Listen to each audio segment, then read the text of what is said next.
محمد بن عبداللہ انصاری نے بیان کیا، ان سے سعید نے بیان کیا، ان سے قتادہ نے اور ان سے انس بن مالک رضی اللہ عنہ نے بیان کیا کہ ابو زید رضی اللہ عنہ وفات پا گئے اور انہوں نے کوئی اولاد نہیں چھوڑی، وہ بدر کی لڑائی میں شریک ہوئے تھے۔ صحیح بخاری حدیث نمبر 3996۔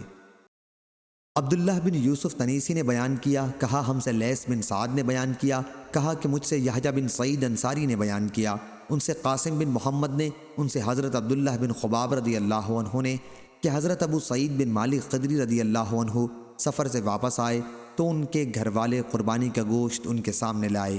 انہوں نے کہا کہ میں اسے اس وقت تک نہیں کھاؤں گا جب تک اس کا حکم نہ معلوم کر لوں۔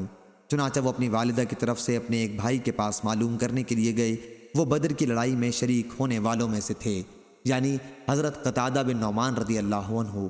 انہوں نے بتایا کہ بعد میں وہ حکم منسوخ کر دیا گیا تھا جس میں 3 دن سے زیادہ قربانی کا گوشت کھانے کی ممانعت کی گئی تھی۔ صحیح بخاری حدیث نمبر 3997۔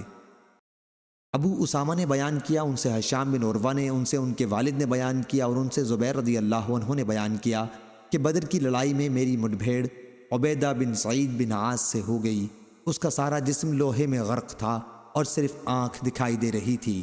اس کی کنیت ابو ذات الکرش تھی۔ کہنے لگا کہ میں ابو ذات الکرش ہوں۔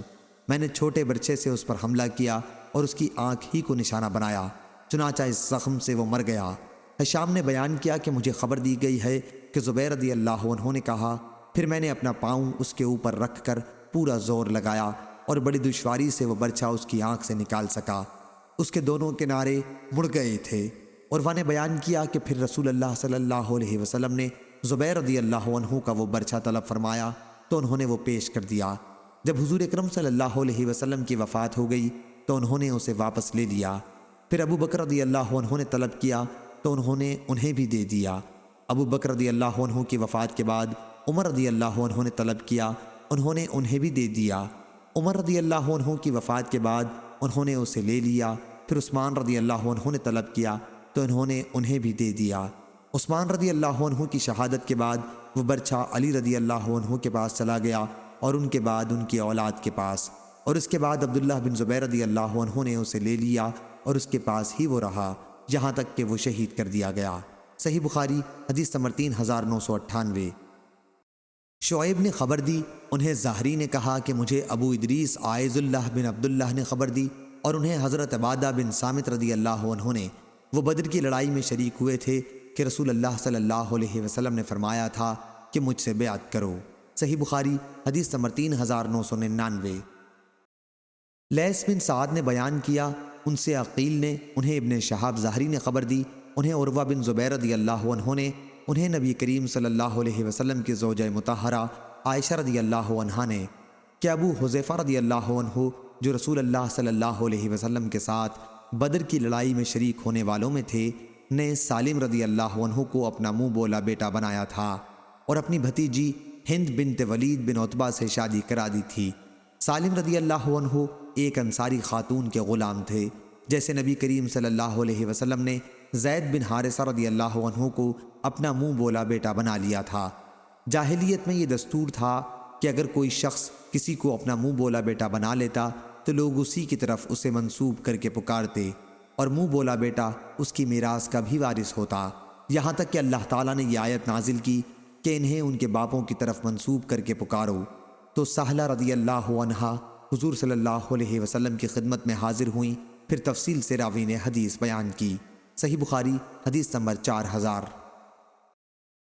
بشر بن مفضل نے بیان کیا، کہا ہم سے خالد بن ذکوان نے، ان سے ربیع بنت معوذ رضی اللہ عنہ نے بیان کیا کہ جس رات میری شادی ہوئی تھی، نبی کریم صلی اللہ علیہ وسلم اس کی صبح کو میرے یہاں تشریف لائے اور میرے بستر پر بیٹھے جیسے اب تم یہاں میرے پاس بیٹھے ہوئے ہو۔ چند بچیاں دف بجا رہی تھیں اور وہ اشعار پڑھ رہی تھیں جن میں ان خاندان والوں کا ذکر تھا جو بدر کی لڑائی میں شہید ہو گئے تھے۔ انہی میں ایک لڑکی نے یہ مصرع بھی پڑھا کہ ہم میں نبی صلی اللہ علیہ وسلم ہیں جو کل ہونے والی بات کو جانتے ہیں۔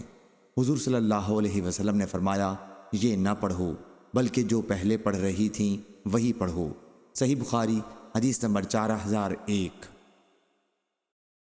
حشام بن یوسف نے خبر دی، انہیں معمر بن راشد نے، انہیں زہری نے دوسری سند، اور ہم سے اسماعیل بن ابی اویس نے بیان کیا، کہا کہ مجھ سے میرے بھائی عبد الحمید نے بیان کیا، ان سے سلیمان بن بلال نے، ان سے محمد بن ابی عتیق نے، ان سے ابن شہاب زہری نے، ان سے عبید اللہ بن عبداللہ بن عتبہ بن مسعود نے، اور ان سے حضرت ابن عباس رضی اللہ عنہ نے بیان کیا کہ مجھے رسول اللہ صلی اللہ علیہ وسلم کے صحابی ابو طلحہ رضی اللہ عنہ نے خبر دی، وہ حضور صلی اللہ علیہ وسلم کے ساتھ بدر کی لڑائی میں شریک تھے، کہ فرشتے اس گھر میں نہیں آتے جس میں تصویر یا کتا ہو۔ ان کی مراد جاندار کی تصویر سے تھی۔ صحیح بخاری حدیث نمبر 4002۔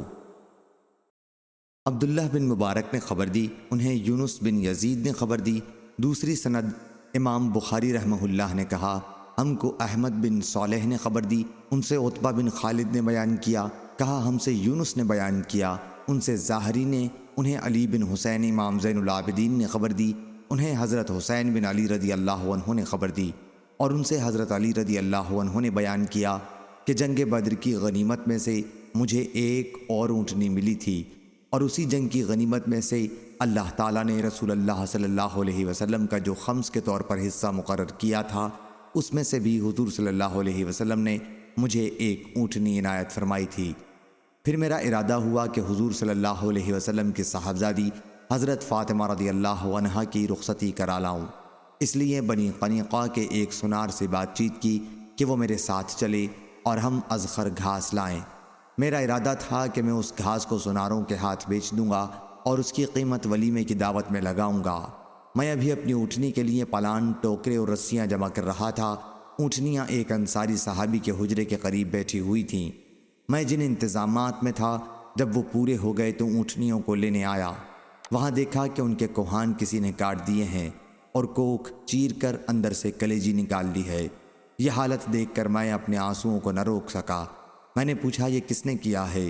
لوگوں نے بتایا کہ حمزہ بن عبد المطلب رضی اللہ عنہ نے، اور وہ ابھی اسی حجرے میں انصار کے ساتھ شراب نوشی کی ایک مجلس میں موجود ہیں۔ ان کے پاس ایک گانے والی ہے اور ان کے دوست احباب ہیں۔ گانے والی نے گاتے ہوئے جب یہ مصرع پڑھا، ہاں اے حمزہ یہ عمدہ اور فربا اونٹنیاں ہیں، تو حمزہ رضی اللہ عنہ نے کود کر اپنی تلوار تھامی اور ان دونوں اونٹنیوں کے کوہان کاٹ ڈالے اور ان کی کوکھ چیر کر اندر سے کلیجی نکال لی۔ حضرت علی رضی اللہ عنہ نے بیان کیا کہ پھر میں وہاں سے نبی کریم صلی اللہ علیہ وسلم کی خدمت میں حاضر ہوا۔ زید بن حارثہ رضی اللہ عنہ بھی حضور صلی اللہ علیہ وسلم کی خدمت میں موجود تھے۔ حضور صلی اللہ علیہ وسلم نے میرے غم کو پہلے ہی جان لیا اور فرمایا کہ کیا بات پیش آئی؟ میں بولا یا رسول اللہ صلی اللہ علیہ وسلم، آج جیسی تکلیف کی بات کبھی پیش نہیں آئی تھی۔ حمزہ رضی اللہ عنہ نے میری دونوں اونٹنیوں کو پکڑ کے ان کے کوہان کاٹ ڈالے اور ان کی کوکھ چیر ڈالی ہے۔ وہ یہیں ایک گھر میں شراب کی مجلس جمائے بیٹھے ہیں۔ حضور صلی اللہ علیہ وسلم نے اپنی چادر مبارک منگوائی اور اسے اوڑھ کر آپ تشریف لے چلے۔ میں اور حضرت زید بن حارثہ رضی اللہ عنہ بھی ساتھ ساتھ ہو لیے۔ جب اس گھر کے قریب آپ تشریف لے گئے اور حضرت حمزہ رضی اللہ عنہ نے جو کچھ کیا تھا اس پر انہیں تنبیہ فرمائی۔ حضرت حمزہ رضی اللہ عنہ شراب کے نشے میں مست تھے اور ان کی آنکھیں سرخ تھیں۔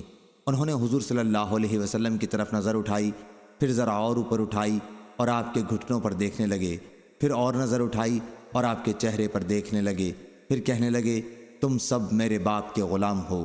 حضور صلی اللہ علیہ وسلم سمجھ گئے کہ اس وقت بے ہوش ہے، اس لیے آپ فوراً الٹے پاؤں اس گھر سے باہر نکل آئے۔ ہم بھی آپ کے ساتھ تھے۔ صحیح بخاری حدیث نمبر 4003۔ سفیان بن عینہ نے خبر دی کہ یہ روایت ہمیں عبد الرحمن بن عبداللہ اصبہانی نے لکھ کر بھیج دی۔ انہوں نے عبداللہ بن معقل سے سنا کہ حضرت علی رضی اللہ عنہ نے سہل بن حنیف رضی اللہ عنہ کے جنازے پر تکبیریں کہیں اور کہا کہ وہ بدر کی لڑائی میں شریک تھے۔ صحیح بخاری حدیث نمبر 4004۔ شعیب نے خبر دی، ان سے زہری نے بیان کیا، انہیں سالم بن عبداللہ نے خبر دی، انہوں نے عبداللہ بن عمر رضی اللہ عنہ سے سنا اور انہوں نے عمر بن خطاب رضی اللہ عنہ سے بیان کیا کہ جب حفصہ بنت عمر رضی اللہ عنہ کے شوہر قنیس بن حذافہ سہمی رضی اللہ عنہ کی وفات ہو گئی، وہ رسول اللہ صلی اللہ علیہ وسلم کے اصحاب میں تھے اور بدر کی لڑائی میں انہوں نے شرکت کی تھی اور مدینے میں ان کی وفات ہو گئی تھی۔ حضرت عمر رضی اللہ عنہ نے بیان کیا کہ میری ملاقات عثمان بن عفان رضی اللہ عنہ سے ہوئی تو میں نے ان سے حفصہ کا ذکر کیا اور کہا کہ اگر آپ چاہیں تو اس کا نکاح میں آپ سے کر دوں۔ انہوں نے کہا کہ میں سوچوں گا، اس لیے میں چند دنوں کے لیے ٹھہر گیا۔ پھر انہوں نے کہا کہ میری رائے یہ ہوئی ہے کہ ابھی میں نکاح نہ کروں۔ حضرت عمر رضی اللہ عنہ نے کہا کہ پھر میری ملاقات حضرت ابو بکر رضی اللہ عنہ سے ہوئی اور ان سے بھی میں نے یہی کہا کہ اگر آپ چاہیں تو میں آپ کا نکاح حفصہ بنت عمر سے کر دوں۔ ابو بکر رضی اللہ عنہ خاموش ہو گئے اور کوئی جواب نہیں دیا۔ ان کا یہ طریقہ عمل عثمان رضی اللہ عنہ سے بھی زیادہ میرے لیے باعث تکلیف ہوا۔ کچھ دنوں میں نے اور توقف کیا تو نبی کریم صلی اللہ علیہ وسلم نے خود حفصہ رضی اللہ عنہ کا پیغام بھیجا اور میں نے ان کا نکاح حضور صلی اللہ علیہ وسلم سے کر دیا۔ اس کے بعد ابو بکر رضی اللہ عنہ کی ملاقات مجھ سے ہوئی تو انہوں نے کہا، شاید آپ کو میرے اس طرز عمل سے تکلیف ہوگی کہ جب آپ کی مجھ سے ملاقات ہوئی اور آپ نے حفصہ رضی اللہ عنہ کے متعلق مجھ سے بات کی تو میں نے کوئی جواب نہیں دیا۔ میں نے کہا کہ ہاں تکلیف ہوئی تھی۔ انہوں نے بتایا کہ آپ کی بات کا میں نے صرف اس لیے کوئی جواب نہیں دیا تھا کہ حضرت صلی اللہ علیہ وسلم نے مجھ سے حفصہ رضی اللہ عنہ کا ذکر کیا تھا، مجھ سے مشورہ لیا تھا کہ کیا میں اس سے نکاح کر لوں، اور میں حضرت صلی اللہ علیہ وسلم کا راز فاش نہیں کر سکتا تھا۔ اگر آپ حفصہ رضی اللہ عنہ سے نکاح کا ارادہ چھوڑ دیتے تو بے شک میں ان سے نکاح کر لیتا۔ صحیح بخاری حدیث نمبر 4005۔